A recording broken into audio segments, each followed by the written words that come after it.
Every time someone presses a certain button in your life, whatever is there comes up. For example, there's some of you black people in this room, when a white man comes into your department, you become very nervous. And when a black man comes, you act like you don't care.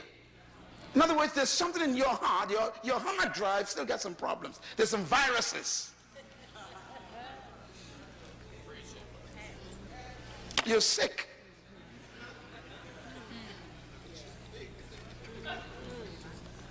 It's there on your hard drive. 40 years of struggle and you're still there.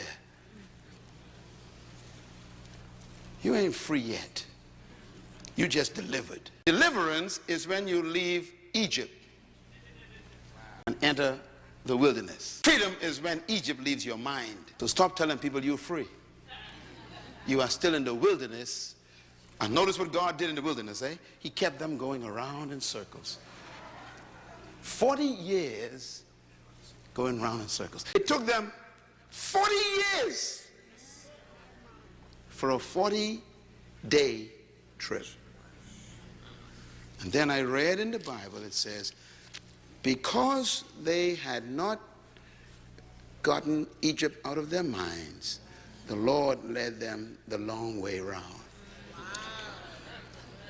until their children were born. Let me just give you the point I'm making here. God will deliver you, but will never set you free. You got to set yourself free. They walked around in that desert for 40 days. Why? 40 years. Why? Because 40 years is a generation. What was God doing? He was waiting for 40 years until he got what they were carrying in their loins. The next generation. When the kids came up, God killed them all. Killed all the parents. By the Bible says God allowed none of them to go into the promised land. Why? Because they were still thinking about onions instead of milk and garlic instead of honey.